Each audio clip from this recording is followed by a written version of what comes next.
Hello, OCD family community. It's Black Friday and quite chilly here in my neck of the woods. But today, we're bringing all the warmth in part 5 of our OCRD series because we're chatting with Dr. Anthony Pinto and friends all about obsessive compulsive personality disorder. And dare I say, I think we're bringing the most hope-filled episode yet. So get cozy, fam, because there's lots of powerful support and strength coming your way. I'm Nicole Morris, licensed marriage and family therapist and mental health correspondent. And let me be the first to say, welcome to the family, the OCD family, that is. I am here to create a community of support for family members, spouses, partners, parents, adult children, as there may be adult words, and chosen family of OCD sufferers and their community. I've had over 22 years of experience in the mental health field, but please note that this information does not qualify or substitute as a diagnostic evaluation, therapy, or treatment, and it is presented on an as-is basis. Please follow up with a qualified mental health provider in your area regarding concerns for yourself or loved ones. Thank you for joining us today. Now, let's get started. All right, family. Hello, and happy belated Thanksgiving to everyone who celebrates. I have to admit, Thanksgiving is like the one time of year that I eat turkey. But every time I have it, I remember how much I enjoy it, and I wonder why we don't eat turkey more often. But it's been a busy week, and my little family is decking the halls because my oldest son's birthday is tomorrow, and he enjoys having all of the holly jolly decor out on his special day. So while it's busy, it's never too busy for you, fam, because we are wrapping up the OC-related disorder series, otherwise known as OCRDs, with one of our favorites, Dr. Anthony Pinto, Ph.D. And this year, Anthony came with a crew of folks, including his OCPD group co-leader, Isabelle Siegel, from the Northwell OCD Center, and one of their OCPD group members, Mark. Now, to protect Mark's privacy, we are removing any additional identifying details, but I am confident that you will find his contribution so very helpful. So let me share a little bit more about Anthony for any newer family joining us, and then we'll dive right in, because we took every moment we could to create better awareness, more understanding, and more hope for OCPD warriors, loved ones, and practitioners. So Dr. Anthony Pinto is the director of the Northwell Health OCD Center at Zucker Hillside Hospital on Long Island and associate professor of psychiatry at the Donald and Barbara Zucker School of Medicine at Hofstra Northwell. Anthony has an extensive publication record with over 100 manuscripts and chapters on OCD and related conditions. He is the leading authority on obsessive compulsive personality disorder, also known as OCPD, and he has co-edited a comprehensive book on the subject. He is the lead author of the self-rated Family Accommodation Scale for OCD, which is being used worldwide, and he serves on the International OCD Foundation's Scientific and Clinical Advisory Board and is on the teaching faculty for the IOCDF's Behavioral Therapy Training Institute. So not only is he the voice on OCPD, but I also consider him a friend, and I'm so appreciative of his time and expertise. So without further ado, let's meet our panel on OCPD. Welcome back to the OCD Family Podcast, and I am so delighted today, y'all, because I know we have a fan favorite here in Dr. Anthony Pinto coming to talk with us for this OCRD series about OCPD, and again, that is obsessive compulsive personality disorder. But today, Anthony brought friends, and so we also have Isabelle and Mark, and this is a really busy time of year. But tell me, Isabelle, what is your favorite thing about this time of year? Yeah. Thanks so much for having me. I think probably favorite time of this year is just getting to spend time with family, everyone being in this area, getting to touch base with everyone. Doesn't happen often, so it's nice to have that opportunity. Love that. Love that. And Mark? This time of year, I love baking pies and making soup. And as the colder weather sets in, it's perfect for both. Oh man, I love pie. I could go for some pie right now, but I'm not going to get distracted because we also want to say hello to Anthony. Anthony, welcome back to the podcast and tell us what's your favorite thing about this time of year? Yeah. Thank you, Nicole. It's really great to be back. Love being on the show. Yeah, the holidays are a really special time in my house. We love like the family traditions, the decorating, the baking. I think the thing that sticks out the most is like turning on the fireplace and like having Yes. that like family time on the couch, watching a sappy movie, or maybe, doing some like reading together. Yes, yes, I love it. I love fireplaces as well. Well, welcome back and welcome to our newer guests. I'm so excited because we are talking about OCPD. And this has been a hot topic over the years that I've been running the podcast, and I think for an important reason. Some of the feedback we've heard is there's not enough information and there's not enough hope and understanding of what's going on for folks when we're talking about OCPD. And so, for starters, for anybody new joining us, Anthony, I wonder if you could give us an overview of understanding what is OCPD. Yes, thank you, Nicole. And for your listeners, I would encourage them to go back to those last two episodes where we got into the clinical picture of OCPD, what brings people into treatment, and how to treat it. And today I'm excited to build on that by sharing some of Mark's lived experience, but also talking about some of the work we're doing at Northwell using group therapy for OCPD. So just want to start in terms of an overview to think about why we should all pay attention to OCPD, because as you said, it is unfortunately under-researched and under-recognized. So OCPD is one of the most prevalent of the personality disorders. And since I've been with you last, Nicole, there's been new data to show that the prevalence rate is about 6.5%. So that translates into about 1 in 15 adults. So this is something that is going to be showing up in the caseloads of any clinicians that are listening or amongst the listeners themselves or in their families. So it's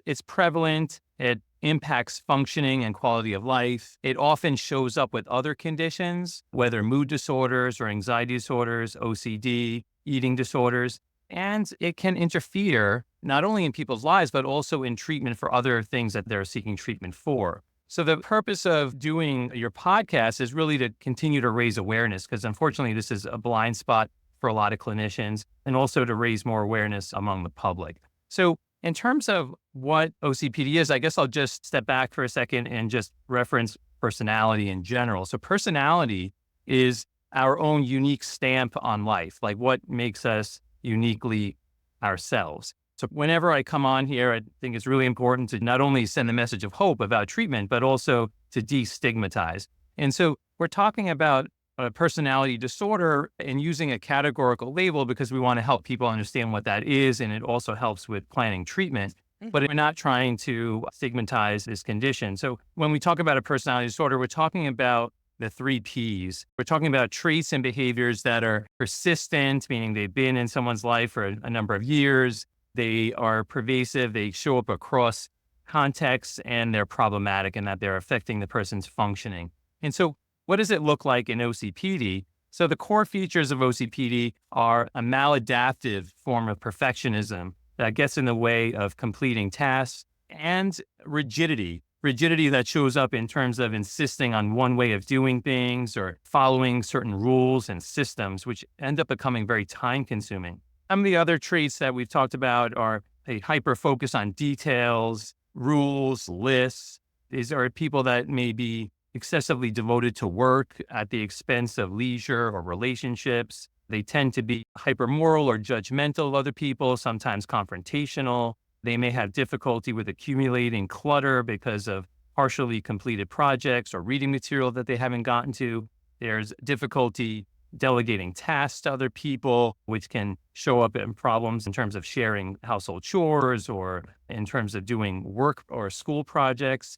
And they tend to be miserly in terms of spending on both themselves and other people. So a lot of these traits and behaviors have to do with over control, excessive time that's expended on doing even mundane tasks. And so there's a sense of burnout and frustration among these individuals. The other piece that I wanted to bring up, which we've discussed before, is that because you can arrive at this diagnosis in a variety of ways, it might be helpful to think about OCPD in terms of having certain style types. And so the 2 types that I tend to see most often are more of an anxious style and a controlling style. So the anxious style would be somebody who's going to be excessively indecisive, self-critical, more of a procrastinator, difficulty managing their time because they're so mired in details and slow in terms of how they process information because they're so focused on the detail local level. And they tend to over explain things because of this focus on details. And the controlling style, on the other hand, are people that tend to resist change in routines and they're excessively rule bound. They tend to be critical, judgmental of other people and have difficulty relating to sharing emotions. And these are the individuals that are more likely to have anger outbursts. What we see at Northwell in our center are more the anxious style. Those are the people that are more likely to show up for treatment. That's also the group where it's more likely to have a comorbid anxiety disorder or OCD. So happy to talk about any of that, but that's the nutshell overview of OCPD. Excellent. And it's a drive-through overview, but we have so much to talk about. So again, Anthony mentioned our prior episodes. I'm going to also mention OCPD.org and Northwell's OCD Center. And all of that information is going to be linked over on this episode's blog over at OCDFamilyPodcast.com. But I do have one quick question, Anthony. Yeah. With the new research, 1 in 15, I know prior there was about a 25% comorbidity rate with OCD. Are we seeing that number increase as well, or is that still roughly 1 in 4? Yeah, that's been pretty stable. So if you look at individuals with OCD, the latest meta-analysis, there hasn't been another one, I think, since we last spoke, shows that if you characterize people with OCD, a quarter of them will meet full criteria for OCPD. But you will still see significant traits in a much larger group than that. And even having 1 or 2 of these traits at a clinical level can still interfere in someone's life. So I just want to make sure that clinicians are on the lookout for these traits, even in people who don't meet the full criteria for OCPD. Yeah, and I want to say in our first episode, and again, that's going to be linked over on the blog, that's something we talk about because don't get swept into needing to meet full criteria. The point is, if it's getting in the way for you, if it's adding distress to your life, it's worth getting support to live your best life, to be able to live to your values. And that brings us to Mark, who is here to share with us about his lived experience of OCPD. And so I would love to the extent that you're comfortable, Mark, hear about what living with OCPD has meant for you and really when it became on the radar for you. Yeah. About a year and a half ago, I first learned about OCPD. I wasn't aware of it prior to that point. Mhm. My wife actually found the OCPD description online and shared it with me. And I read through it, and nearly every single thing on the list I could relate to a certain degree. Mhm. And I ended up listening to this podcast, your podcast, with Dr. Pinto, and the lived experience. I just thought that's how I was, and I didn't know that I really had much of a choice. I thought that that was my personality, let's say, and similar to what Dr. Pinto just described, perfectionism has been consistent in my life as long as I can remember, from my earliest childhood memories until now. Mhm. Self-critical thought also relating to perfectionism most of the time, and a lot of rumination about both the inability to relax or spend time focused on myself or leisure activities, like the inability to watch a movie or read a book or just do pretty much anything for myself consistently. Mhm.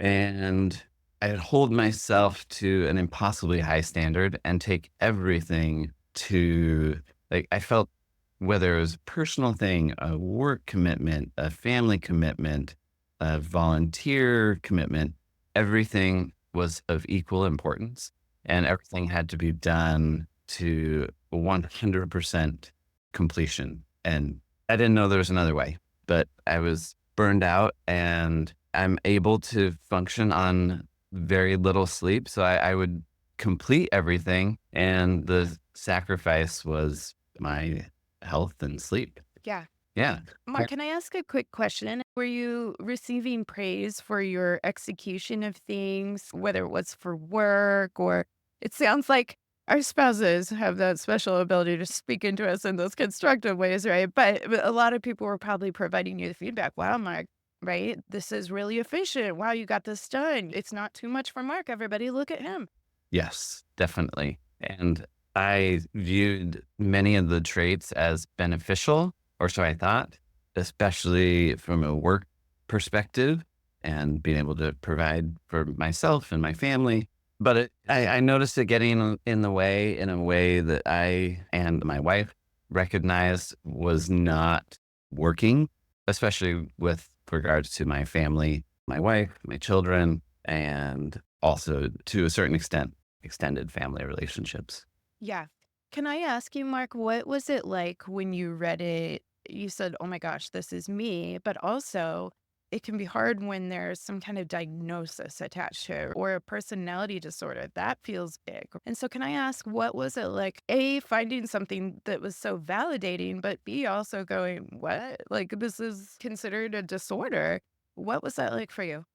Yeah, there's a little bit of discomfort around discovering that I more than likely had a personality disorder. Yet there's a lot of relief reading and listening, knowing that I wasn't alone. And Dr. Pinto mentioned even just a few moments ago, and in the podcast I listened to a year and a half ago, the hope that it's a possibility to improve the quality of your life with treatment. And so I was eager to learn more. It had gotten to a point where I knew that something had to be done. So I was ready to try something. I just didn't know that OCPD was a thing. Was a thing, right? And you said it too. You said it earlier. You said, I didn't know I had a choice. And that sprung over in my head because I thought, yeah, it feels like before everything is to the utmost importance and you're getting the praise from it and you do have the value for it. So you want to do things well, but realizing you have a choice that can give you more bandwidth to do the things like read a book or binge watch a show or whatever the thing is. And so I love hearing your perspective on that. I really thank you for that. And we're going to get into what does treatment look like for this. But real quick first, maybe Isabelle or Dr. Pinto, if you could help anybody listening, because perfectionism is one that gets tricky for people, especially delineating the difference between what is OCPD and what is OCD. And sometimes it can be both, but perfectionism can show up in big ways in both. And so, can we clarify a differential between what is perfectionism, where it feels like more of a benefit, more value driven, versus perfectionism OCD? Mhm.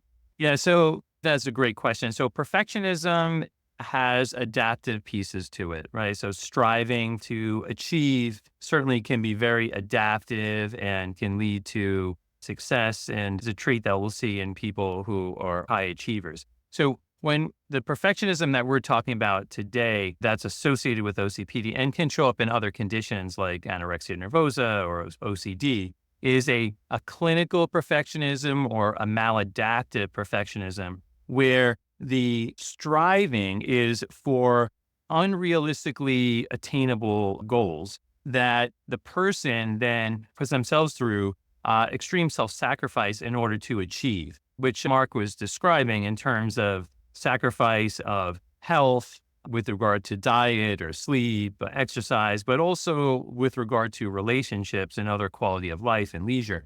So it's a unrealistic setting of standards with self-sacrifice and self-criticism, which Mark also brought up. And so that kind of maladaptive perfectionism is associated with not only expressions of anxiety, but burnout and depression. And so that's something that clinicians particularly want to be on the lookout for. And I was really glad that you brought up, Nicole, how on the surface, these individuals may look like they're doing well, but as you do the assessment and you start to look at not just in the work domain or school, like how are they doing overall and what is their sense of quality of life and well-being, that's where you're going to notice the difficulty. And as Mark said, learning about this was so important because he thought like, this is who I am and this is how I go about life. But he was channeling so much energy into just achieving his goals and maintaining that, he was really running out of fuel. So that is the perfectionism that we're talking about today.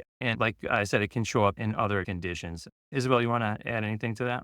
Yeah, I was just going to add quickly. I think, Nicole, you were also asking a bit about how do we differentiate perfectionism in OCD versus OCPD? And it's a tough question and definitely takes a lot of discussion about what it looks like, how it's showing up, how it's getting in the way, how long it's been an issue. The main way we differentiate the two is really whether it's ego dystonic or ego syntonic. And so essentially what I mean by that is that in OCPD, perfectionism is ego syntonic, meaning it's in line with how the person views the world. It's in line with their value system. There's a sense of this is how things should be. And oftentimes we see that the interference is coming from that burnout, from that stress, from their relationships. Whereas with OCD, it's more ego dystonic, meaning it's not necessarily in line with who they are as a person, how they view the world. They might even very much view the perfectionism as being excessive or not in line with what they actually want. And there's a level of it being kind of discordant with who they are, what they want, how they see the world. Yeah, I think that's a really helpful clarification. And again, both can exist, right? It's not always one or the other. But I think actually, even culturally, when we think about perfectionism, we think of it more in this value driven, beneficial way of I'm trying to refine my skill, create the perfect solution here. Where within OCD, we're going to find it more like, ugh, if I don't, these bad things might happen. There's going to be some kind of intrusive or unwanted consequence to that. And in the context we're talking about, there would be distress if it wasn't executed to the level that was desired. But it's different, like you said, Isabelle. It's the difference of being ego dystonic versus ego syntonic. Yeah, since there may be new listeners, another differentiation between OCD and OCPD is that in OCD, you will have the presence of obsessions. Obsessions are unwanted or intrusive thoughts that create a lot of fear, a need for certainty or safety. They tend to have a more rational quality to them, as opposed to, as Isabelle said, in OCPD, you'll still see methodical, ritualized behaviors, but there is not going to be that fixation on these like feared outcomes. And Anthony, it is interesting, right? Because I was like, yeah, that is a key part of OCD, obsessive compulsive disorder. But I think what throws people off sometimes about OCPD is it's obsessive compulsive personality disorder, but obsessive somewhat operationalized in a different way. It's more of like Yes. the amount of fuel and energy needed to be put towards something versus having these intrusive thoughts that struggle with uncertainty, et cetera. Yeah, it's really an unfortunate name for OCPD because the diagnostic definition of obsession is like more this intrusive quality. Yeah. The obsessive in OCPD is more of like a hyper focus and a tense deliberateness that is more about like a fixation on details and time and money. But yeah, one of the questions I often get is why are these names overlapping? The OCPD really should be named something else, like more of a rigid perfectionism or something else that gets at this control aspect, because the overlap in names creates a lot of confusion among the public and clinicians. Yeah. And Anthony, I'll bring up here too, in terms of things that get confused or can look very similarly, but there are some very functional differences. I'm thinking about for our autistic friends in the community, a lot of times this question will come up. I know even at this year's conference, people were like, but how do you differentiate this from autism? And so I know we've covered this in past episodes, but because I think, again, similar to OCD and OCPD sounding very similar, some people will hear hyperfixation or rigidity around certain ways things need to be done. And there may be some of that exemplified for our neurodivergent friends. And so I'm wondering if you could speak to that for just a moment. We won't get too off topic here, but would love a differentiation. Yes, I think the autism OCPD differentiation is something that a clinician would have to like carefully assess and to differentiate. And some of the key differences are going to be in terms of the developmental history. So you really want to like go back and ask, the individual that you're assessing about developmental milestones. And somebody with a more traditional presentation of OCPD, you're not going to see those developmental delays. There's also more of a focus on sensory issues in people with autism. So that might be driving some of the methodical behaviors you see in autism and some of the more rigid patterns. It's going to be like very sensory driven. And there's also going to be a difference in terms of interpersonal functioning. And while people with OCPD may have difficulties relating to or sharing of emotions, you're going to see more profound challenges in that kind of interpersonal functioning with autism. But as you said, you can see these things co-occur, so it does get complicated. But those are some of the main ways that they can be differentiated. I was talking recently with Dr. Stacy Grader, who is a psychiatrist down in the Florida area. She is also an autistic ADHDer. And she was talking about let's not conflate a neurological processing for autistic folks, how we're processing the world versus a personality trait, which though is brain based, personality isn't the same as saying, okay, I am autistic and I'm everything is being processed through this neurochemistry. But yeah, I think those are great points. So with that, we're talking about an overview of treatment, and I appreciate all the clarifications and the help there. And so, how do we treat OCPD? Yeah, great question. And this is going to be, an important piece of what we're going to talk about today. So first of all, I want to just continue to say that there is, unfortunately, even though this has been known about since in the earliest descriptions or in the early 1900s by Freud and his contemporaries, in all of this time, there still, which is quite astounding, there still has not been a true randomized controlled trial of psychotherapy in OCPD, despite how prevalent this is and how long we've known about it. So we don't have the definitive studies to point to an empirically evidence-based treatment for OCPD. However, there has been some work in this area, and we have suggestions of things that might work. So there are some things that are in development, like metacognitive interpersonal therapy, radically open DBT. What I do and what Isabelle does at the center is we operate within the frame of cognitive behavioral therapy. And the most robust data that we have in terms of psychotherapy treatment for OCPD is in the area of clinical perfectionism. And the vast majority of studies in that area have been using CBT, as well as a newer generation of CBT called acceptance and commitment therapy. So that's how we operate at Northwell, and that's the treatment that Mark is going to talk more about. So CBT is going to be looking at the connection between one's feelings, emotions, physiological sensations, as well as their thoughts and the behaviors in the triangle of those three pieces and how they all interrelate. And so CBT is going to help one allow and come to more acceptance about their feelings, emotionals, and physiological state, to be able to better observe their thoughts and to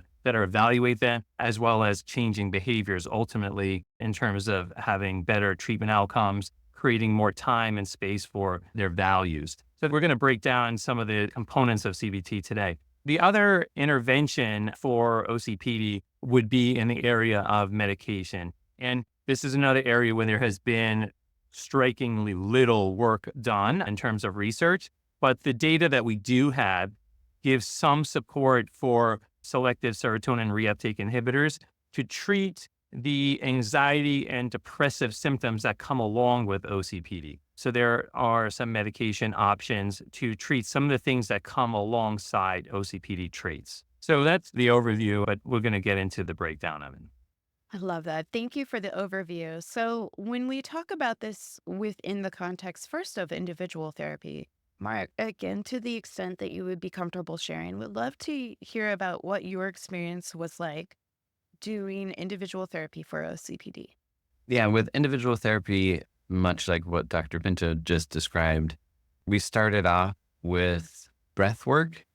We started off with a lot of self-monitoring, like note taking throughout the week to, as I look back on it, to slow down and be able to analyze and have a different perspective on my thought process and to look back through it in the individual therapy with that guidance, and rather than see it as only the one way I knew, be able to see other options and other choices and see where I might be stuck or just not even considering that there was a choice Yeah. being made, and labeling emotions and reactions and just taking a pause essentially. Mhm. And one thing that I remember from the earliest experiences with the individual therapy was this discussion of values.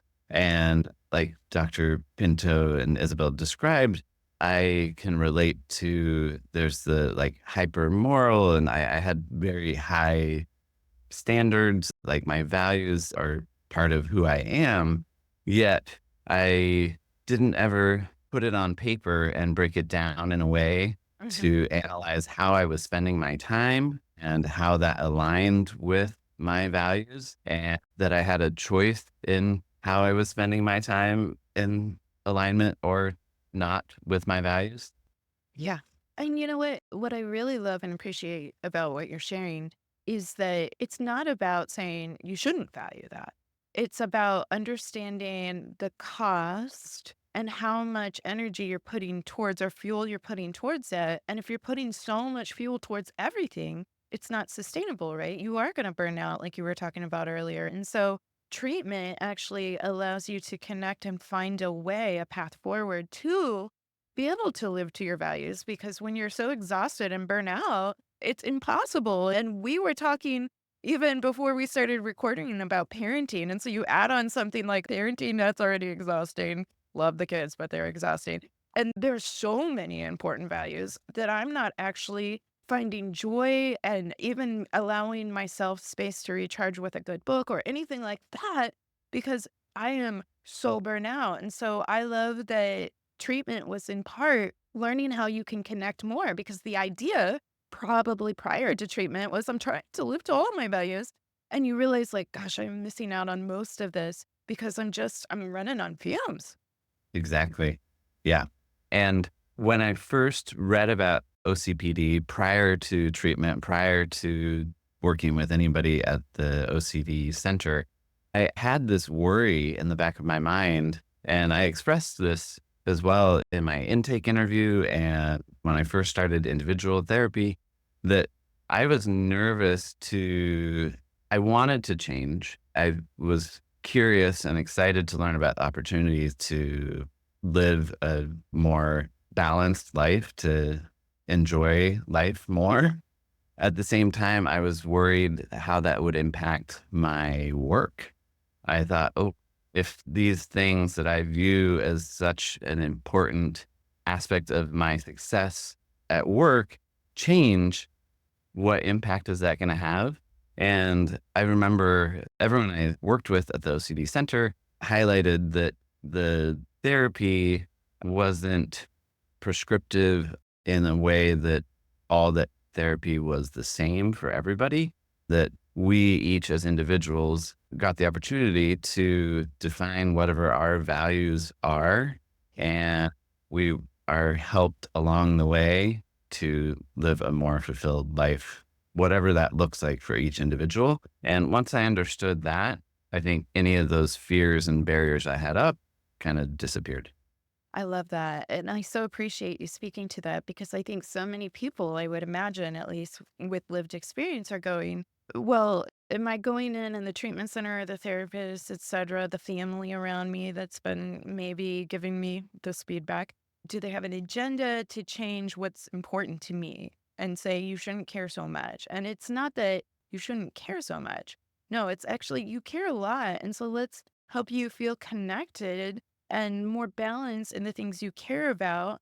And yes, that might mean some changes or choices and how we really budget our energy. But at the same time, now you get more fulfilling satisfaction out of being able to connect to the things that you value. It's not about, my wife says I need to stop doing this, and now I'm going to go and I'm not going to be able to do this anymore. It shouldn't be, at least. I mean, there shouldn't be an agenda outside of you being able to live your value driven life. And so I really appreciate you sharing about that. And so, what we're going to talk about next is then you guys over at Northwell have a unique program because you're one of the few that specialize in OCPD. But we're going to also talk about some of the differences or overlaps even between individual and group therapy. And so, Isabelle, I want to bring it to you. We heard a little bit of Mark's experience in individual, but also how is the program and the treatment formatted and what is recommended, individual or group or both? Would love to hear more.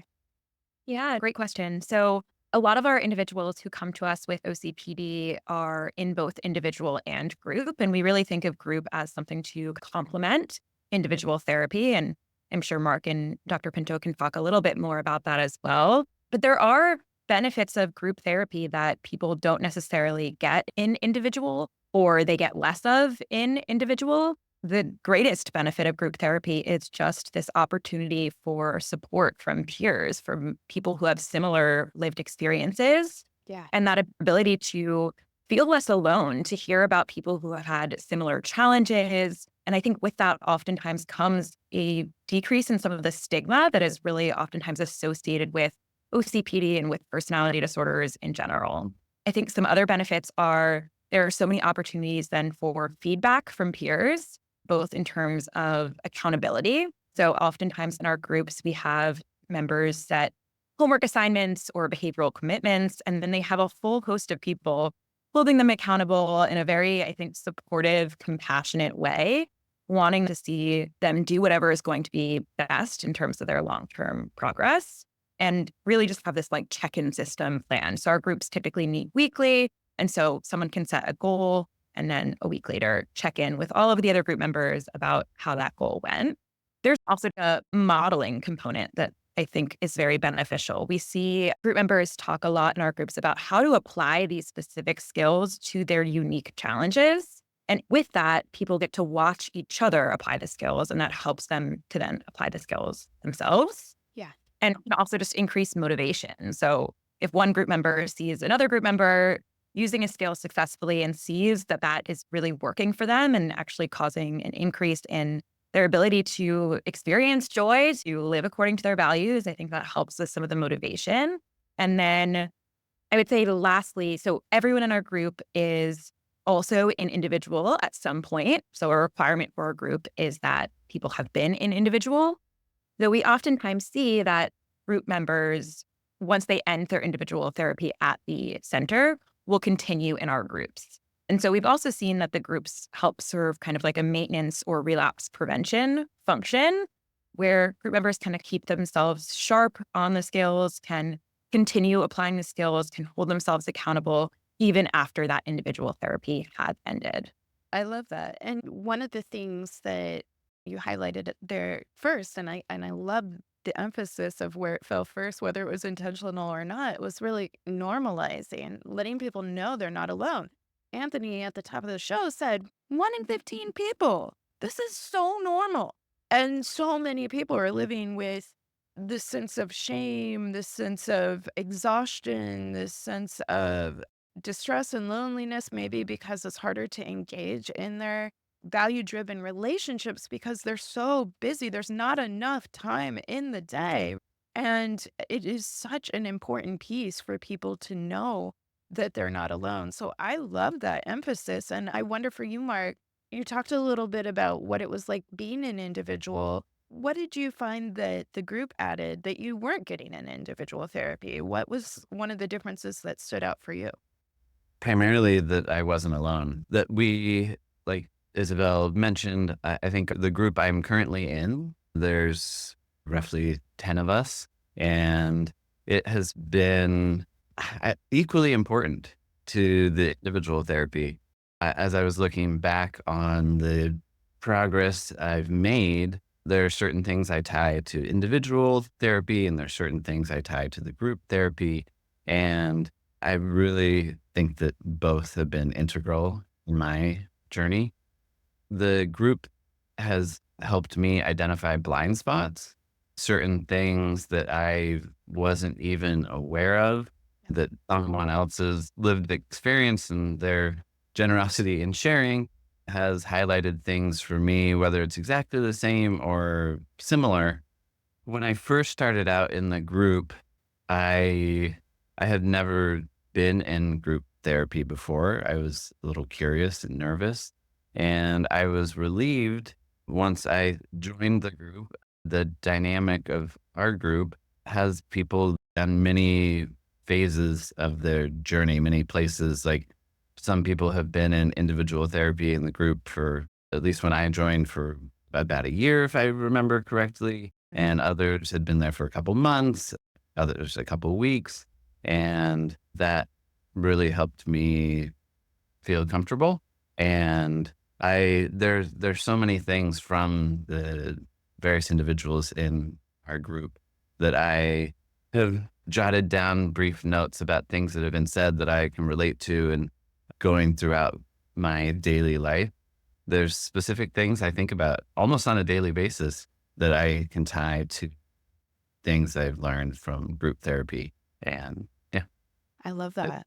And, I think that is part of the power of group therapy. There's no wrong place to start. And sometimes it depends on the structure of the program. If you're coming into treatment together, and there might be a lot of new people in treatment, but I think there's so much value, just like even if we're thinking about just general life experience. If we're with a group of people that we have some folks that are older than us, some that are younger than us, they have different experiences. We can share about it. We can give wisdom. We can receive wisdom.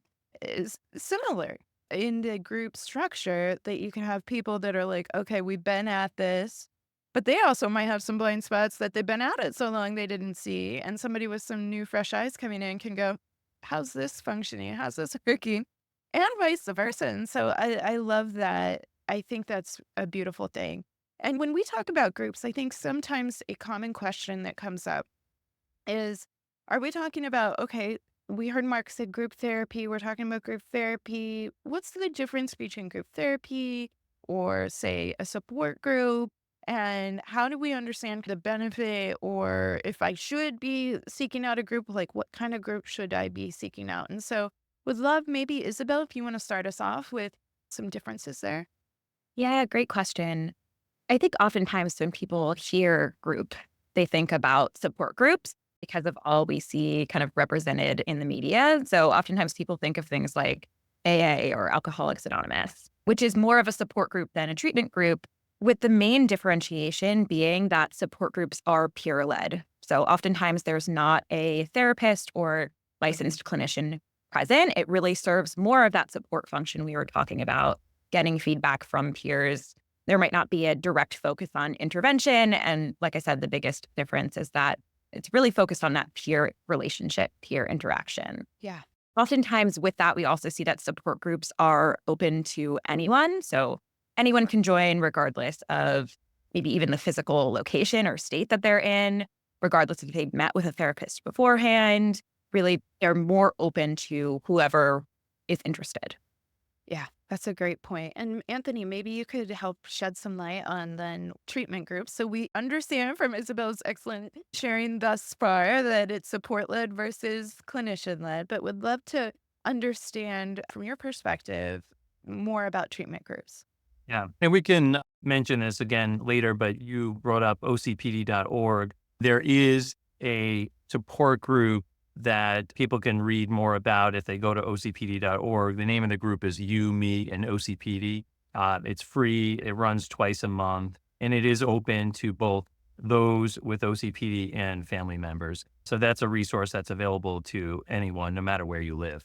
So the differentiation between a support group, again, peer-led, versus a treatment group like what we offer at the Northwell Health OCD Center is a treatment group is led by a licensed clinician. It is going to be in the frame of a treatment modality. So our treatment groups are based on these core principles and skills of CBT and ACT, and we include emotion regulation pieces in it as well. So it's the content is very similar to what we would do if someone has a course of individual therapy, but here we are teaching a skill and then adapting it to the individual lives of the people in the group, and then leveraging their lived experience as a way to look at what was it like when you applied this skill, what were some of the challenges you faced, and then everyone in the group can benefit from hearing about the experiences of using that skill by that individual.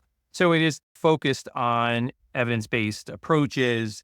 The group we run is one where people can join at any point, really. So it's not a closed group in that we gather a group of individuals and then just have that cohort for a period of time. This is like more of an open enrollment process. But there is a very careful like vetting or screening process for individuals to come into the group, because I run both of the groups that we have at Northwell, and Isabelle co-leads with me because we have a training program at Northwell. So we have individuals who are working on their doctorates in psychology like Isabelle. And so it's a great training experience. So the individuals are assessed prior to coming in to see if they would be a good fit for the group, meaning that OCPD is the primary thing that they're looking to work on, and that they are somebody that we believe would be a good group member, and that they would be open to that modality, and that they would be willing to share, but also to receive the input from other people in the group. I have to say that I've been running these OCPD groups for the last 12 years at Northwell, and it is, of the many hats I wear as director of this program, it's one of my favorite things to do. And for a lot of the things that Mark was sharing about before, but it's it's the normalizing, the destigmatizing, it's the motivation aspect, but it's also about an opportunity to honor people's personality strengths, and while specifically targeting these maladaptive strategies that are getting in their way. And I had one of my original group members say to me that OCPD group is the mirror that talks back to me, which I think is a really nice poetic way of describing how group therapy can be really helpful. Yeah. Well, I was thinking just for any person, having a group of people that care about you and want to honor your personality strengths. How often are people sitting around honoring people's personality strengths?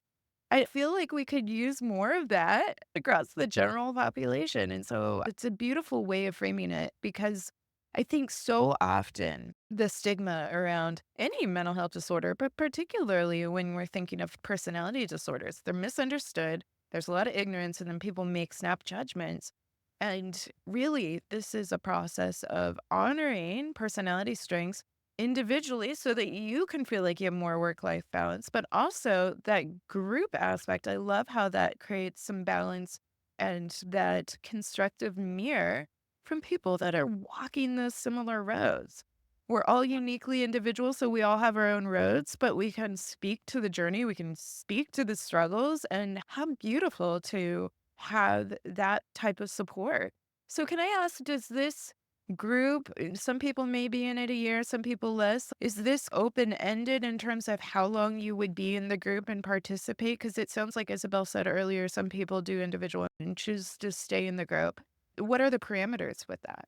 Yeah, we at the OCD Center have a variety of groups because we also treat OCD as well as people who have both OCD and OCPD. And for our exposure groups, we tend to have more of like a 1 year time frame. But then we have maintenance groups for people who have completed their OCD treatment, and those tend to be open-ended. For the OCPD groups, it tends to be more this open-ended style, meaning that they have already, in some cases, they've completed a course of individual OCPD treatment, and then they stay on in the OCPD group for as long as we mutually agree that it's beneficial to them. And we have people who then say, I feel like I have the skills now, I can be my own therapist, and they'll go off and graduate from group.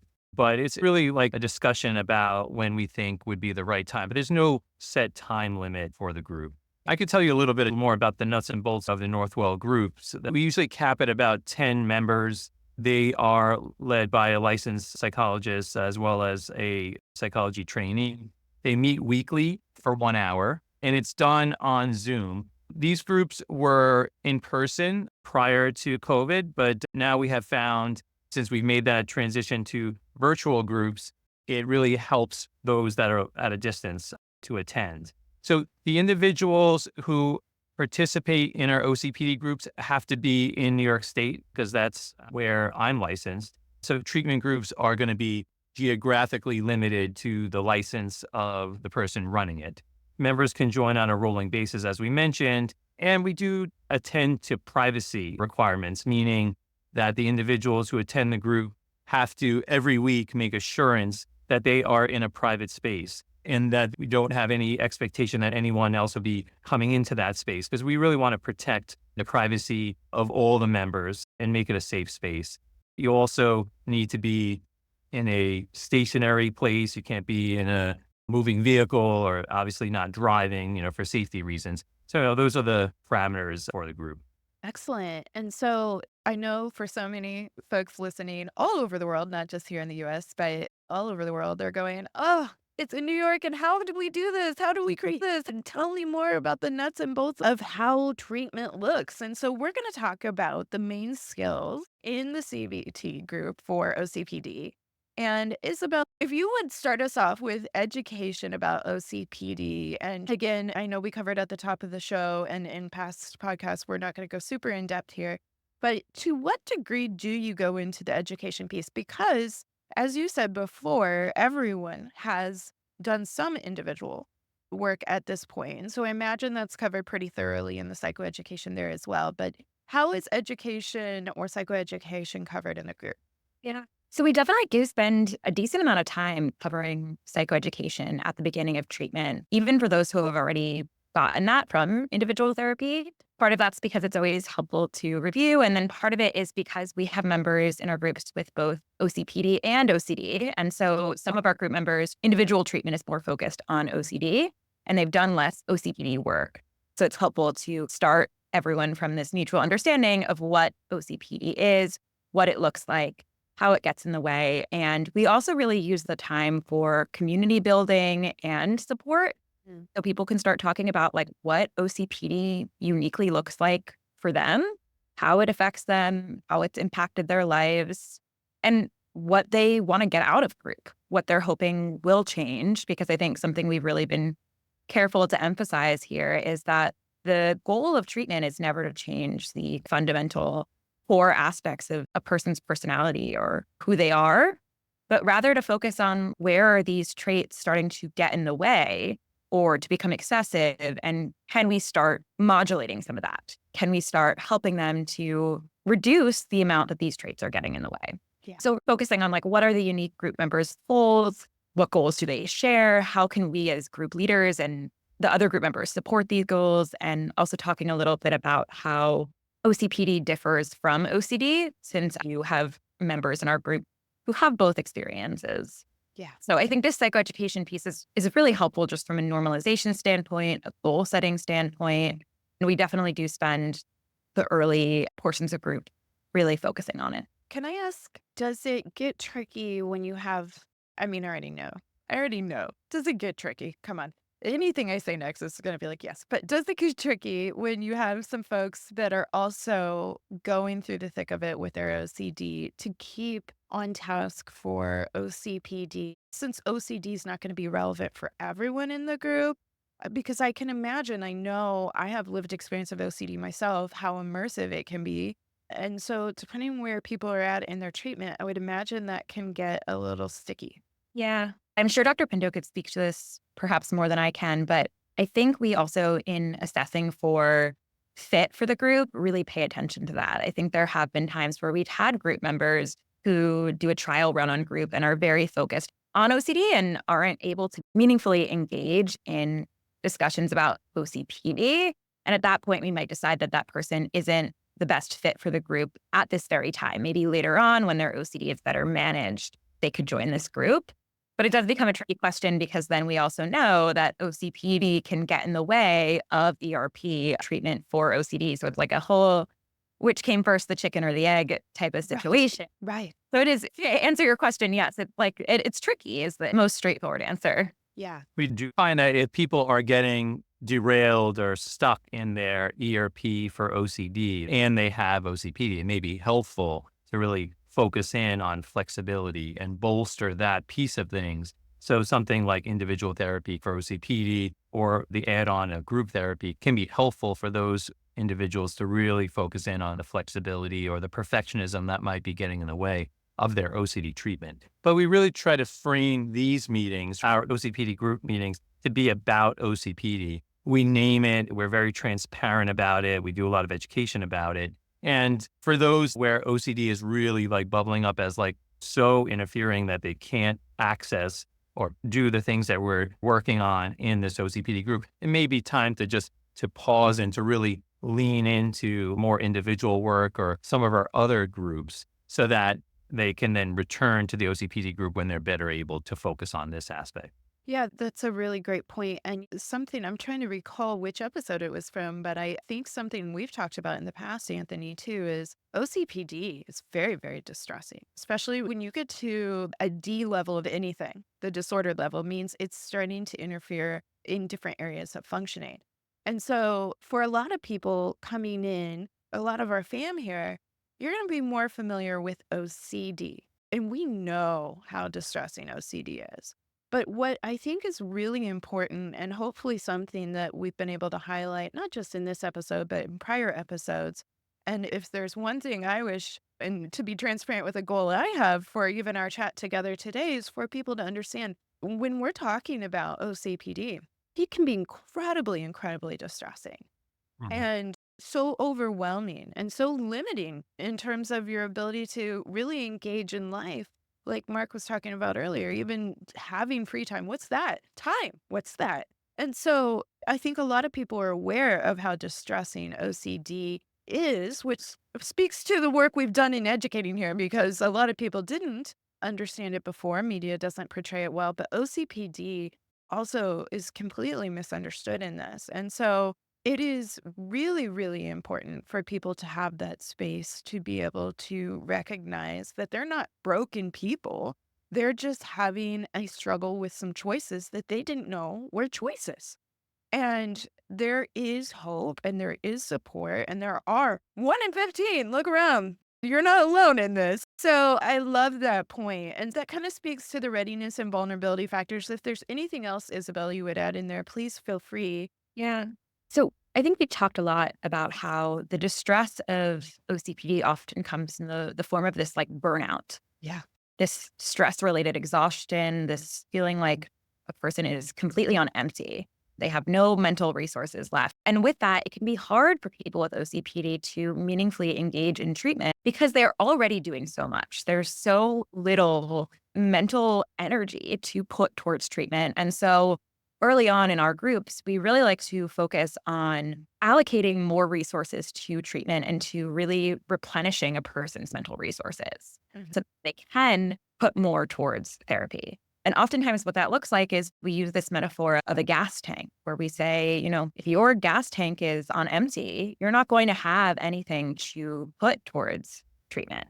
And so we start talking about what are things we can do to start refilling your gas tank, even really small things, which don't necessarily feel small, like allocating 30 minutes for exercise or making sure you're eating 3 meals a day or trying to have a consistent sleep schedule.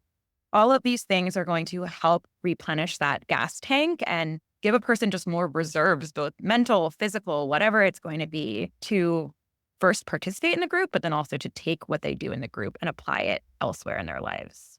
Yeah, I love that. And a word that popped up for me, and I don't know, because I would imagine this can get tricky, but I think of the word self-care, like just taking even some time, a moment for yourself, get a drink of water, get some sunshine, get some vitamin D, whatever the thing is, take an actual lunch break, don't work through your lunch break. Self-care is so helpful in refueling that tank. But sometimes it can be also viewed as this is a selfish thing. I've got so much to do. There's not enough time in the day.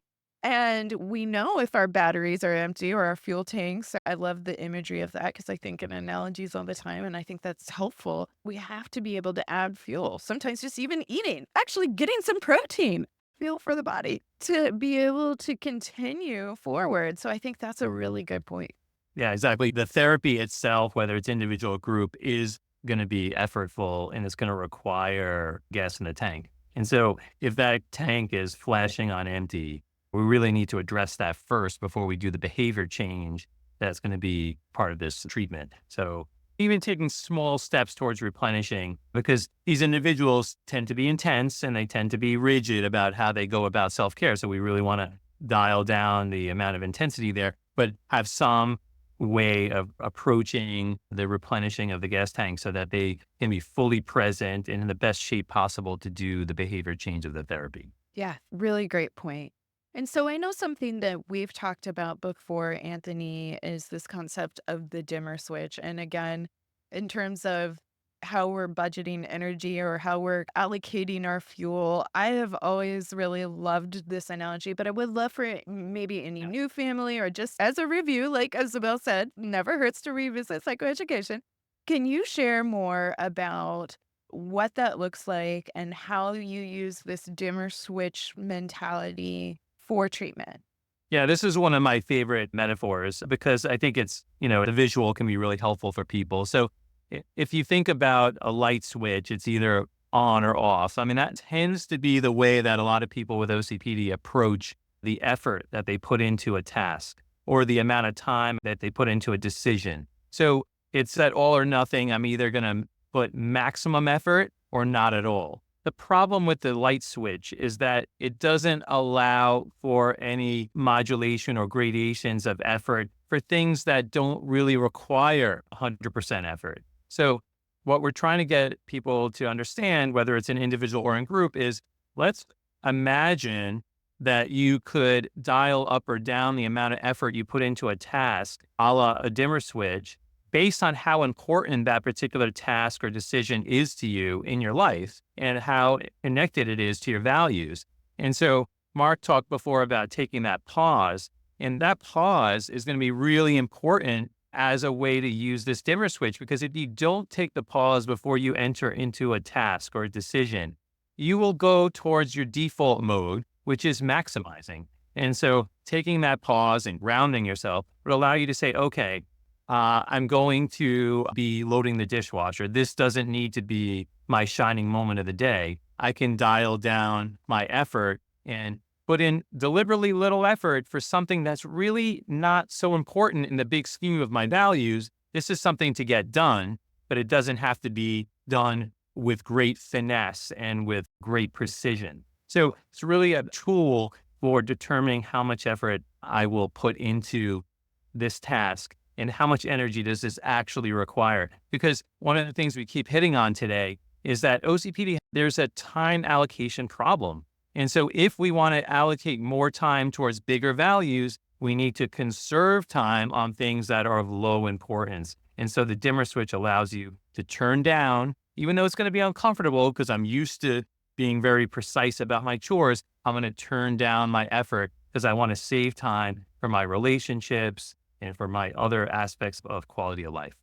Yeah, I love that. And I love again how it honors the individual because it's not to say loading the dishwasher can't be important. Imagine you're hosting a dinner party and you're like, I need things to run efficiently and this is really high on my list. Okay, so we're going to allocate the energy there to make it as efficient and as helpful to do the event that we want to be able to put on.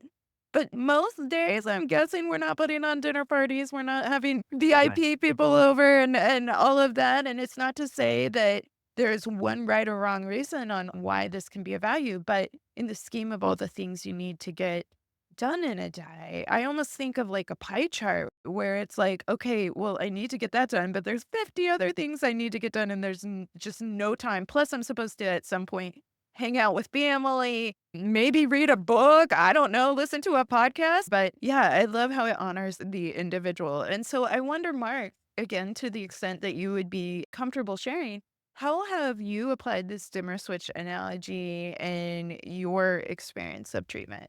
I've been able to apply the dimmer switch in so many different aspects of my life. Like Dr. Pinto mentioned, I was living in a kind of all or nothing, generally all lifestyle. And taking that pause, reflecting on how it aligns with how I want to spend my hour or day or week, and how that aligns with my values, work being important, also my family and spending time with them is equally, if not more important, based on my values I've chosen.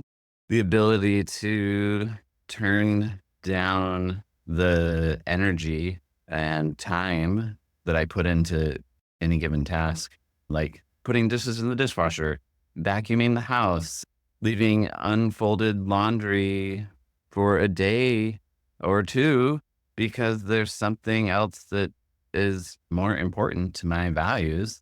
And the dimmer switch has helped me in my flexibility, Yeah. to be less rigid. And also, it's the constant chatter for me of the perfectionistic tendencies or thoughts. It's allowed me to kind of turn those internal voices down, like pause, acknowledge those are thoughts I'm having, and maybe thoughts I will continue having, but turn them down so that I can put my energy into something that I'm choosing rather than my default. Yeah. So the dimmer switch it was a novel concept. I remember when I first heard about it, I was like, wow, I didn't know that I could do anything less than 100%. So Yeah, yeah, It's a choice piece. Like I can choose how I turn it up and down. right. And it doesn't mean that you don't care about the things. And I think too, like you were saying in the beginning, Mark, if I was understanding you correctly, you didn't want to have to change the quality of the work that you do or not care about it anymore. And it's not even about not caring. It can be confusing and maybe tricky for people to understand. But if you realize, like, okay, I only have this much energy, I only have this much to work with, and I still care, I still want things done well, but I just can't take the amount of time here if I also want to be dad over here and make it to the soccer game and do something for myself because I need to be able to recharge so I can go to work tomorrow or whatever the thing is. And so in OCD, we'll say thoughts are just thoughts, but I like what you were saying. In OCPD, we can say, well, thoughts can be turned down and thoughts can be turned up. So it's not that the thoughts don't matter and they are just thoughts. We don't have to respond to it just because we thought that could be done better. But we also can choose to turn it down and say, yes, it's still important, but not as important in the grand scheme of things that I need to get done today. And so I'm going to allow this load of laundry that's clean not to be folded yet. Or I'm going to allow myself 5 minutes and however far I get on the dishes and then I'm moving on to the next task because I'm allowing myself that amount of time. And I think that's wonderful. And I would imagine for you, because this is OCD Family Podcast, so we always think of things in family terms. I imagine for your family too, they noticed a difference with that, huh, Mark? definitely. Yeah. In so many different ways. They've noticed a difference. I've noticed a difference. The relationship I have with my wife and my children has dramatically improved, aligned with my values, Yeah. with the course of treatment. Yeah. When I'm at that soccer game, I'm able to turn down the need to be available for work or to respond to work emails and focus on the soccer game or whatever it is I'm involved with. Yeah, I heard a funny parenting meme about soccer games or, little league games to the extent of you get to go and for 3 hours watch like one person score a goal or something to that extent. But it is the joy and the value again that you get out of being able to be present. And so many times, if we're so busy working on so many things, it takes away from our ability to be present.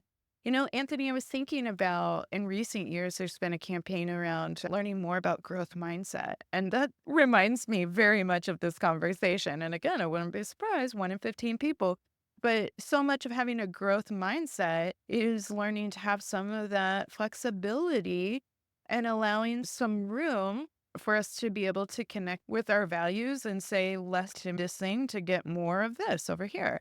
Yeah, growth mindset is a part of this, definitely, because it's about failing forward, making mistakes, allowing yourself to take some chances because it's associated with the life you want. And so I think that plays really well into some of these other aspects of behavior change, like willingness that we're going to cover, as well as behavioral experiments. Yeah, absolutely. So, Isabel, in terms of when we think about the values, we've talked about an ACT acceptance and commitment therapy is very big in this value language as well.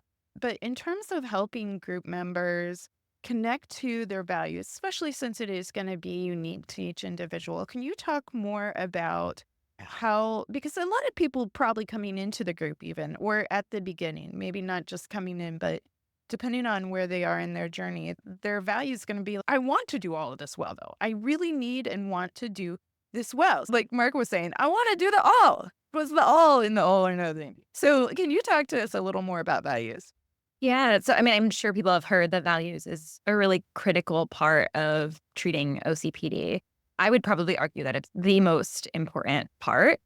And this is because people with OCPD, especially people who are coming to treatment, are oftentimes noticing a misalignment between how they're spending their time and their values. And oftentimes, yes, it is a value to get the work done well, but that's only one value. And so we're noticing an imbalance of these values. So they might be spending all of their time on one particular value, such as work or productivity, at the expense of other things that are equally, if not more important to them, like family, their relationships, leisure, self-care. And I love that you brought up this imagery of a pie chart because that's actually, I saw Mark smiling, and it's actually something that we use a lot in our groups and individual as well, where we have our group members actually identify their values and then create pie charts based on how they're currently spending their time. And at the beginning of treatment, we noticed that many of our group members are spending the vast majority of their time dedicated to work. So their pie charts might be like 80, 90% work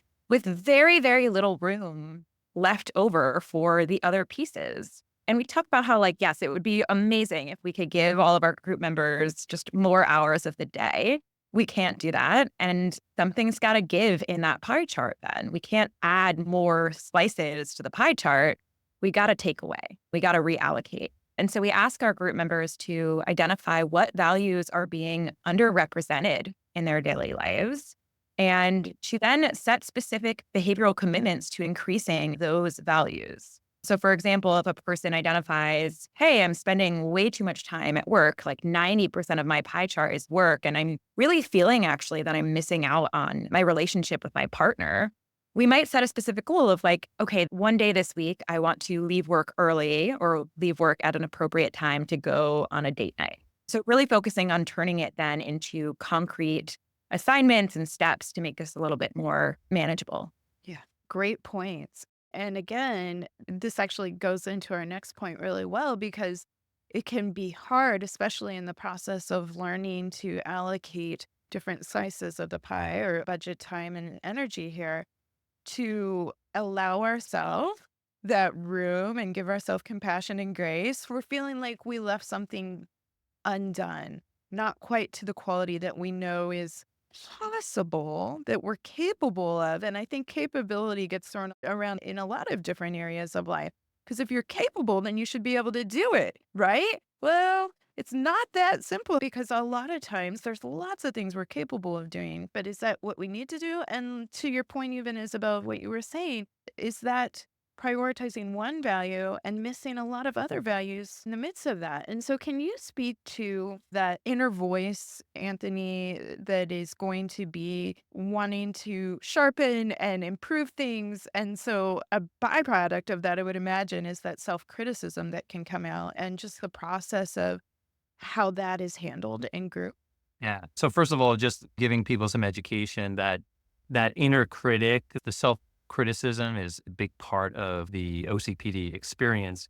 And so we start by first acknowledging that because that is a commonality that the members can immediately relate to. And so a part of what we do in group is to teach people to be more aware of the role of self-critical thinking, because many of us have grown up with this notion that if I want to push myself to achievement, I have to be hard driving. I have to be really on myself and demanding of myself. And so we outline a metaphor of teacher one and teacher two, teacher one being that very demanding, critical presence versus teacher two, who is still holding the student accountable, but does it in a more compassionate way. And when we present those two scenarios and say, what kind of teacher would you want for your child? The group members invariably say, well, I would like my child to have teacher two. But then we ask, what kind of teacher are you to yourself? And then they usually acknowledge that it's teacher one.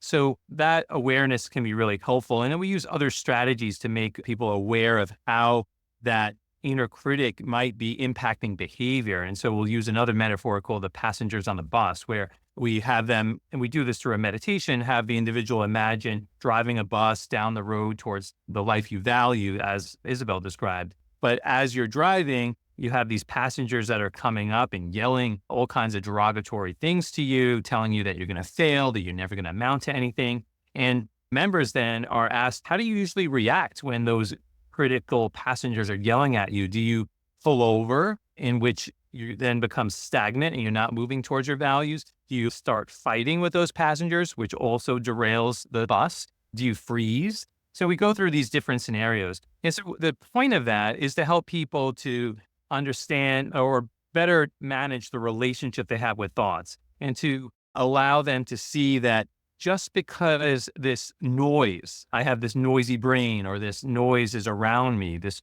critical noise, doesn't mean I have to actually do anything about it. And so we're allowing them, giving permission to just allow the noise while you continue moving towards a value direction. And we also help them to try to see, could these passengers want what's best for you, but are going about it in a really harmful way. And so try to get them to better understand what could be behind the inner critic voices. And eventually we also talk about how to show care to yourself, because these individuals in group are usually really good at being supportive of other people, but not so much of themselves. So try to get them to shift towards, what would you say to a friend in this situation? How can you adopt what you would say to a friend to yourself? And help them to schedule time to be with themselves, to reframe these self-critical thoughts into more self-compassionate statements. So self-criticism and moving towards self-compassion is definitely a theme that we keep coming back to in the group. Yeah, and Mark, it reminds me of what you were talking about earlier with turning down the thought and literally, and just thinking about it in terms of like noise decibel, how do we turn this down? And so I would love to hear, how have you been able to apply these skills in your own experience? Yeah, the dimmer switch, again, I've been able to use that to turn down the voices of those people on the figurative bus. Yeah. And through some of the other exercises, like Dr. Pinto mentioned, I have been more aware of how I treat other people versus how I treat myself. And as a result, I'm kinder to myself. Yet this specific topic of self-criticism, self-compassion is an area I'm actively working on. Just this past week in my individual therapy, discussed many of these same things, and like the progress I've seen in other areas, I am confident that I can make progress here, but this is the work in progress area for me. And you know what? You're not alone. Like OCPD or not, for I'm sure so many of us listening, I can speak for myself and say we're usually our hardest critics. And so giving ourselves some compassion and grace and going, the way we talk to ourselves is not the way we would dare talk to so many other people. And so that is a really important lesson that I think all of us could benefit from working on. And so kudos to you for doing that hard work. And I would say, even from where we started the discussion, where you were talking about that you have choices, Mark, I think that's probably one of the most self-compassionate things we can allow ourselves to have, is to realize that we do have a choice, and it doesn't have to be all. Immediately, the weight can come off the chest of like, oh my gosh, how am I going to do this, to go, I don't have to do this or that. I'm going to choose to do this here. I don't have to do this over here. That choice is huge. I love that. And so, Isabelle, when we think about the willingness, and I love how Mark is modeling that he is willing to approach this and work on this, but I imagine willingness can be, again, a struggle. That self critical voice, is this being selfish? How do you help people figure out and work with this idea of willingness? Yeah. So willingness is another concept that we borrow from acceptance and commitment therapy, or ACT. And we really define it in our groups as openness to experiencing discomfort, unpleasant thoughts, feelings, sensations, whatever it might be, when we're going about making a behavior change, or working towards our goals, or pursuing our values. And we talk a lot about how willingness is required for this treatment. Many of these behavior changes are associated with self-criticism that's going to come up, with discomfort, with unpleasant sensations, anxiety. Might notice changes in your mood temporarily. So we really encouraged our members to anticipate ahead of time what is going to come up for them when they're going about making these behavior changes. And so what that oftentimes looks like is we will ask a person to identify what thoughts do you think are going to come up? What sensations are going to come up? What feelings? What self-criticism? And can you make that active choice ahead of time to tolerate that for the value or the goal that you decided on? So essentially saying to themselves, I am willing here and now to tolerate X, Y, and Z in the short term, because in the long term, it's going to bring me closer to this value or this goal. But it really comes back to this decision or this question of choice and making an active choice. Yeah, and I like the idea, like it takes the abstract and makes it concrete when we kind of even think of like budgeting. Like, am I willing to spend this little here to be able to have this to spend here? And so if I'm sad because I feel like I don't have time to date, or I'm not getting to have the value of spending time with my family, then am I willing to turn down the noise over here to be able to increase over here? And so, yeah, that is hard. How do you choose? I would imagine that's one of the tricky spots, especially towards the beginning of treatment of like, okay, or sometimes our values change and they shift and they morph. And so realizing that these dimmer switches don't have to be in a stuck position. We can actively be in a process of moving them, right? It's a little bit of, like you were saying, kind of a cost benefit analysis. And we also really do focus on the values piece in the long term there. Like when you're at your 100th birthday, are you going to want to say, like, oh, I tolerated the discomfort of leaving the dishwasher packed incorrectly? Or am I going to rather have said that I spent a lot of time with my family? Like really focusing on what is going to be in the long term more worthwhile. Yeah, that's such a great point. And so, Mark, how has this looked for you? The idea of willingness and kind of, I don't know, like making those decisions on where to compromise in one area to enhance in another area.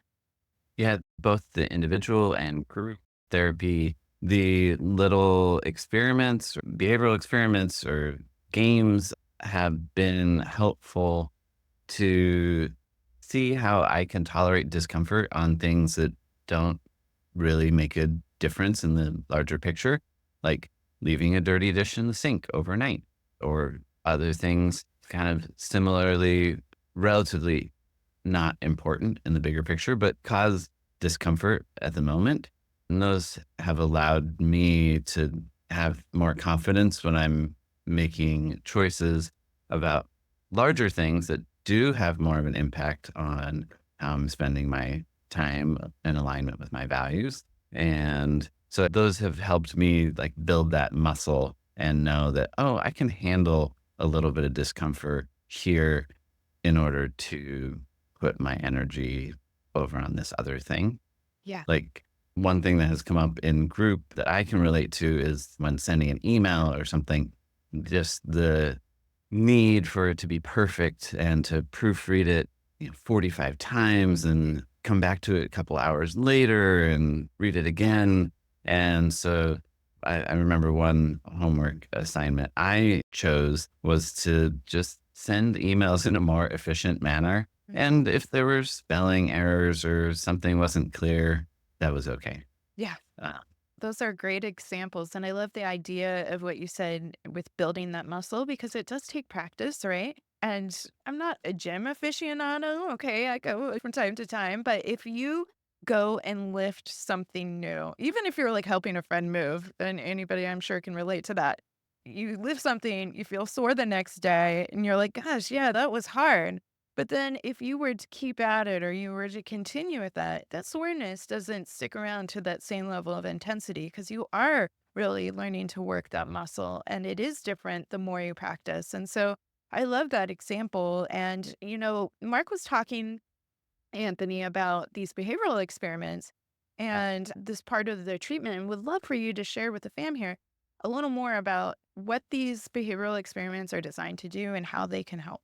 Sure. So the core, I mean, we talked a lot about all the different aspects of the therapy, whether it's individual or group, but at the core of it is going to be experiential learning, like learning based on trying things in a different way. And so when it comes to trying brand new behaviors, we'll think about it in the frame of willingness that Isabelle described. When it comes to rethinking ways that I currently do things that may not be the most efficient, then a behavioral experiment makes sense. So a behavioral experiment, for those that treat OCD or have been treated for OCD, think of it as like a mini exposure, but it's really conducted like you would conduct an experiment. You, first of all, identify what is the belief or the rule or the standard that you're going to test. And then you craft an experiment to try a new way of doing that thing. And so you'll ask the person, what do you think will happen if you don't proofread the email? And then you actually set up a context in which they do it. And ideally, they would do it in the session, whether it's an individual or a group. And then you have them talk about what did you learn from that and how can you apply a new way of doing that. So group is a great place to do these experiments because the experiments can actually be done live in the group. So whenever we can, we'll try to do them live. If we can't, we'll have them planned and then committed to so that they could be revisited the following week. I love that. And so you get to test it out in real time. And as you were saying, Mark, then you're able to understand the results in real time. Like, gosh, yes, that maybe felt uncomfortable, but did somebody come back and be like, you idiot, why didn't you spend more time on this email? Obviously, that showed through. No, you probably never got even a blink at it. And so, is there one that sticks out in your mind, Mark, that you would be willing to share where you're like, you tested it and you were like, oh, that was a surprise result? Yeah, I think early on, the one that sticks out for me is the dirty dishes in the sink. Like Yeah. with kids, there's lots of dishes, and with bedtime, doing those dishes gets tricky because we want to get our kids to bed early, but we also want to get the dishes done. But I have more work to do, and there are a number of things demanding our time. And before I would go to bed, regardless of what time it was, I would make sure that all the dishes were done. And just that relatively simple thing of leaving a dirty dish in the sink overnight was very impactful. But I mean, we don't have a sink full of dirty dishes now as a result, Right. but I'm able to dim that, like turn that need down to get ready for bed myself and get more sleep. So I'm more able to fill that gas tank up. And then if there's 3 forks and 2 plates in the sink in the morning, it's okay. Yeah, right. Because you're living in service then to a bigger need at the time, right? Like, yes, in a perfect world, there would be nothing in the sink, but also I need the sleep or I'm going to be feeling like a grumpy bear tomorrow. And so I need to get this rest. And also, I don't know about you guys, but once the kids are in bed, I'm like, I want to have a glass of wine and just veg. I've had a full day at that point. So this is a great time to binge watch something or just do nothing. Read a book. Like you said earlier, Mark, have that time to read a book. And so what are you in service to? Are you in service to recharging that battery, refueling your tank? I love that. And so we're coming to a close, but I know that there are so many great resources that are coming about. But even before we get to that, we know there's so few programs. There's more people, 1 in 15, than there are resources. And so, what are you hoping to see happen here and kind of a short-term goal in the field, Anthony, in terms of awareness growing and understanding growing for OCPD warriors? Yeah, I think, like you said, the need exceeds the availability. And so, what our purpose today was to describe the components of treatment that can be helpful so that clinicians trained in CBT could consider extending their services to those with OCPD, perhaps consider the feasibility of running an OCPD group. To our knowledge, the groups that we have at Northwell are the only ones of this kind. And we are, one of the only specialized programs in OCPD, but that doesn't mean it can't exist elsewhere. And so I would encourage clinicians out there to consider a service like this, to get consultation, of course, if this is a new area for them, but, to do some screening of participants in their practices to see who this service might be most relevant for. Perhaps start with a support group that could then be extended eventually to a treatment group that's clinician led.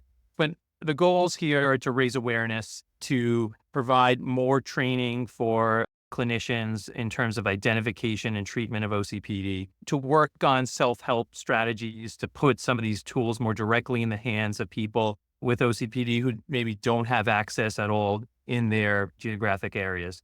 So I think there's just a lot to do. We're motivated. We want partners in this work, and we appreciate your partnership, Nicole. We're going to mention again OCPD.org that has access to a support group that's available to anyone worldwide. If anyone wants more information, they can go to our website at Northwell Health. It's a Northwell Health OCD Center. We offer services, both individual and group therapy for OCD and OCPD, and we are in network for most insurance plans, including Medicare and Medicaid. So, Which that's huge. Medicare and Medicaid, finding programs that can take some of the government-run programs is such a challenge because a lot of times the only option is out of pocket because not a lot of people are in network. So I love that you guys are in network for that, but it just shows the need, right, guys? It shows the need. 1 in 15. I mean, we think about how common something like a body-focused repetitive behavior is, 1 in 20. This is even more common. It's yeah. even more common. And I know just thinking about my own practice, but I'm sure so many therapists, if they really looked over their caseload, they could go, oh my gosh, I'm realizing OCPD is present within more of my OCD patients than I have previously realized or identified. Or maybe it was mischaracterized as OCD. You know. Or yes, such an important point. And, one of the things as we just say our final goodbyes, and I know you talked a little bit earlier, Mark, about your family, your wife noticing a difference. She was the one that came to you and she was like, this is you, babe, look at this. But would love to hear how the family and how people can best support their warriors going through treatment, or maybe not even in treatment yet.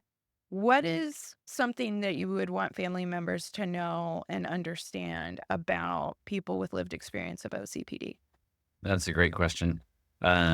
My wife has been very supportive. I mean, from a time perspective, it's been, an hour and 45 minutes to 2 hours of time per week on average that I've dedicated to individual and group therapy. So from that standpoint, I'm grateful for her support there.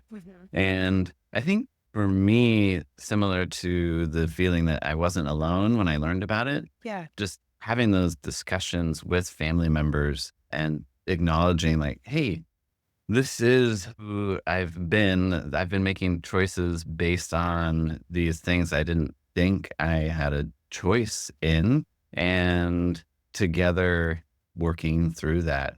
I know even from the first day of individual therapy, just discussing things with my wife after each meeting, it's been helpful to our relationship, and sharing the homework assignments I'm going to do or the behavioral experiments. She's been supportive and hasn't made fun of the seemingly smallness of like leaving dirty dishes in the sink. She's been supportive of those little things. Yeah. And Which are big I, things. They are big. They seem yeah, little, but they're big, right?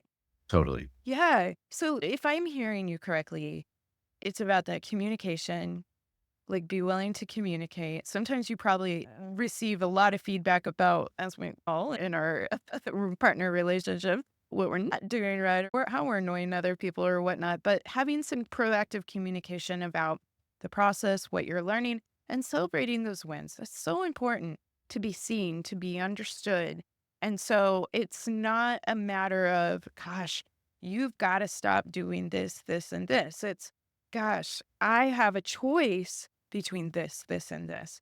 And that choice is going to give me more freedom to be present here, and everybody rooting that process on. And so I think too, I would imagine Anthony and Isabelle would love to hear from you, but I would imagine too, for family members surrounding, whether it's adult children or spouses, other people, roommates, maybe even if you're feeling this pent up frustration or anxiety or distress, getting your own support and your own help. This person is working really hard on all the choices they're sifting through. And so getting your own support or your own therapy can sometimes be even helpful so that you have some more constructive tools to be able to communicate with your loved one.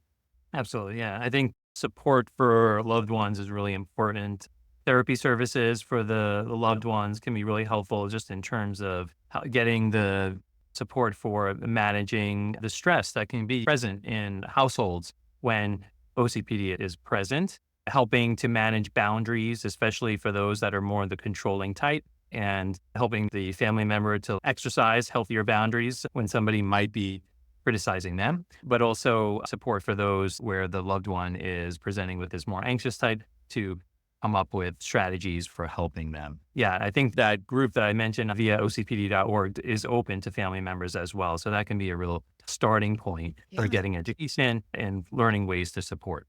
I love that. Isabelle? Yeah, I'll just add that, I think we mentioned, but just to really emphasize this point, that oftentimes the impairment people see with OCPD is also in their relationship functioning. So it's not uncommon for people to see that OCPD has gotten in the way of their romantic relationships, their friendships, their family relationships. And so, yes, I would say it's huge to have that support for people who are in those relationships, both to figure out how to support that person's individual treatment and also to kind of manage the relationship stress more effectively overall. I think that's such a great point.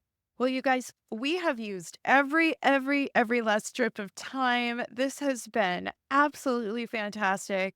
And what a wonderful panel. I thank you, Anthony. I thank you, Isabelle and Mark. I love and just so appreciate the gift of you sharing your story because you're not alone. And I'm glad that you know you're not alone. But I know that there are listeners out there going, oh my gosh, it's like you could have been in my head. I get it. And for those folks going, there's not something wrong with me, but I actually have some choice. There's hope for me. That is such a beautiful thing. And so I thank you all for your time and just to really appreciate you guys hanging out with the fam. Yeah. Thank you so much, Nicole. It was once again great to have you host us and so glad that we were able to talk through OCPD. I want to thank Isabelle, who's been a phenomenal partner in running this group. And she's, I think, going to be a future star in terms of a clinical psychologist. And Mark, I can't thank you enough. I think hearing from you is going to help so many people. So really appreciate you being here today. Yeah. Intrusive thoughts. All right, fam. All right. How fantastic was that? I mean, how lucky are we with this incredible conversation? It's so helpful. So I just want to thank my amazing panel again with my esteemed friend, Dr. Anthony Pinto, for starters. Anthony, I definitely think we achieved all of the goals for helping people understand OCPD better. And I appreciate your dedication to our field. And Isabelle, you are a rock star. I will say, I've interviewed many guests over the years, and you do have a special quality to not only your knowledge, but your poise and your ability to articulate both support and guidance. I'm sure you are treasured at Northwell, and I'm excited to watch your career unfold for the betterment of our field. And then Mark. Oh, Mark. It takes so much bravery and vulnerability to share our stories with other people, let alone on a podcast like this. But I guarantee so many listeners will gain great value out of your transparency and your learning along the way. Your voice is going to make a big impact in destigmatizing this disorder and in embracing our personality strengths and the hope that can come in treatment. And for Mark's family, thank you too for supporting and hanging with Mark through the tougher times and the growth.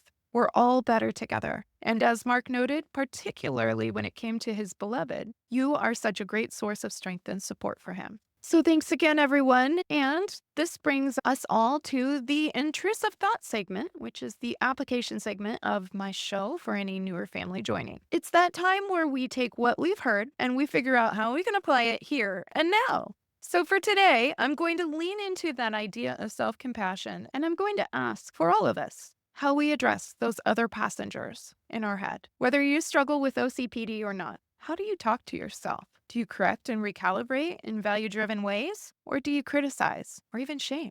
And how would we direct that same feedback to our spouse or partner, maybe our mother or a child, maybe even our boss, versus ourselves? Because something tells me we all could benefit from practicing more kindness, compassion, and grace for ourselves. Family, we are all working so hard in so many different ways.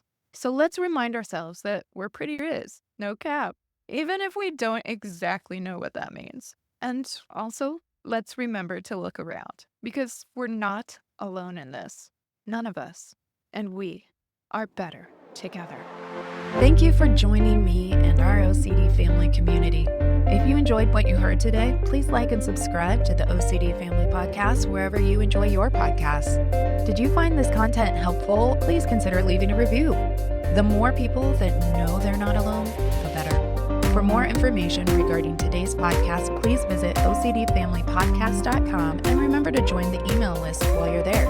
It will provide you with the most up-to-date information, resources, and the down low on the family chatter. Oh yeah, nothing says family like Mark, Isabelle, Anthony, and me talking about OCPD. That's right, I went there. And you can too at ocdfamilypodcast.com.